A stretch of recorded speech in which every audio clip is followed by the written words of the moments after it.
Igor Charkovsky, who created this whole water birth movement in Russia.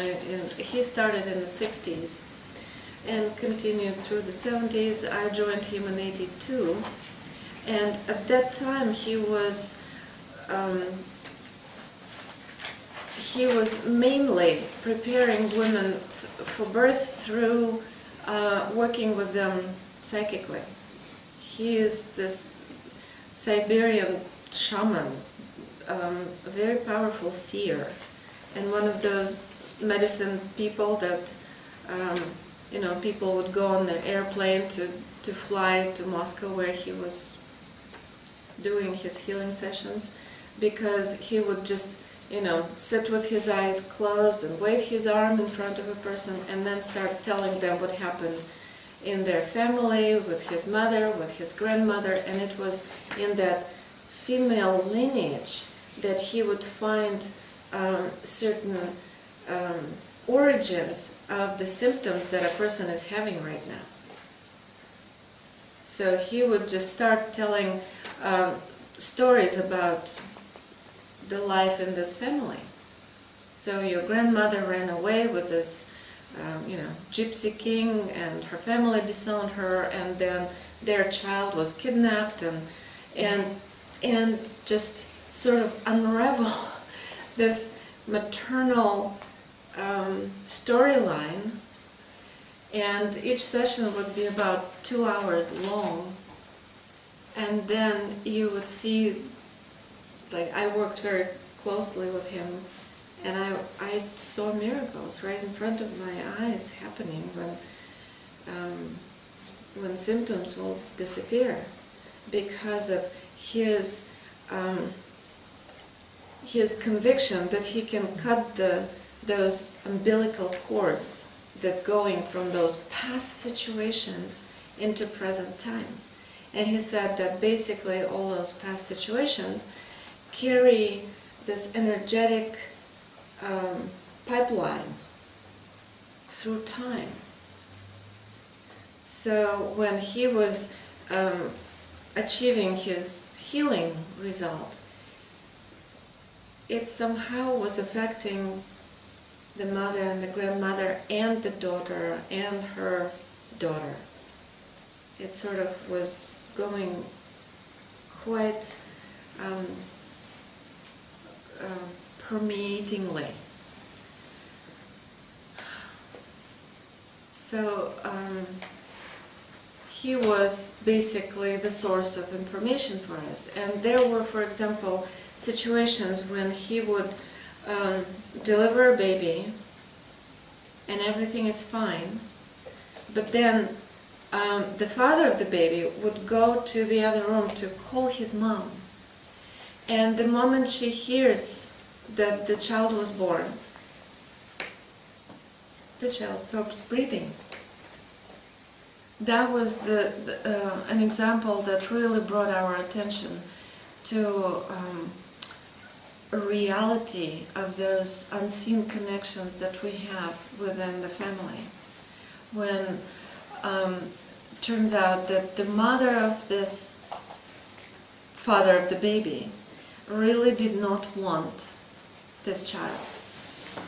She thought that the woman was not the right one for her son, that he could do better, that that the baby was just an excuse to trap her son. So she never blessed and never resolved her willingness to accept the woman and this child. So throughout pregnancy she was just resentful, but the whole news that this baby is already here just knocked her out of her senses. She started screaming and yelling, and the baby, who was already something like 15-20 minutes old, checked out. The message was so strong that baby decided to. Well, it's not a conscious decision. See, it was just it created this moment of dissociation. And for baby, a brand new baby, that's enough. Babies are not very rooted. babies are not very strongly connected to this three-dimensional world, so they can easily check in and out. The good news was that Igor was right there, and he heard the screaming on the phone. It was so loud that he heard it in the next room. And he just instantly jumped to it, and it's like, what just happened? What happened? And he started doing his thing and cutting the cords between them, and 3 or 4 minutes later, the baby took a breath and came back. When that connection between the baby and the grandmother was stopped.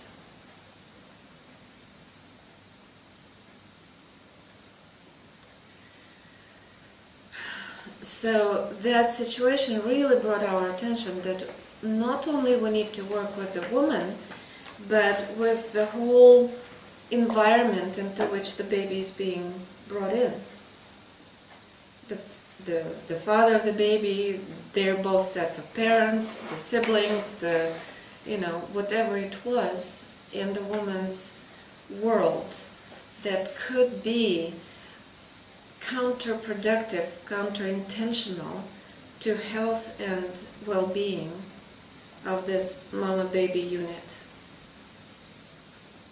And I can sit until cows come home and tell you story after story after story, because every couple that was coming into this movement became a movement very soon. And each couple was bringing their own story, and their journey was sort of unfolding in front of us, and we could not help but notice the patterns of similarities, that all the stories were building into a very clear picture how relationships in the family are accumulating certain emotional, psychological field that is affecting the situation, and just approach it mechanically didn't seem wise. Because if we were working emotionally and just working with the energy behind the story instead of working with the story, that was much more successful, and it was going really fast, because very soon it became clear that the amount of people that was coming into classes and wanting to have this experience was exceeding Igor's capacity to work with individually. So we started diligently looking for what could replace and be equally effective as his sessions, because he could only work with that many people a day, each session taking a couple hours.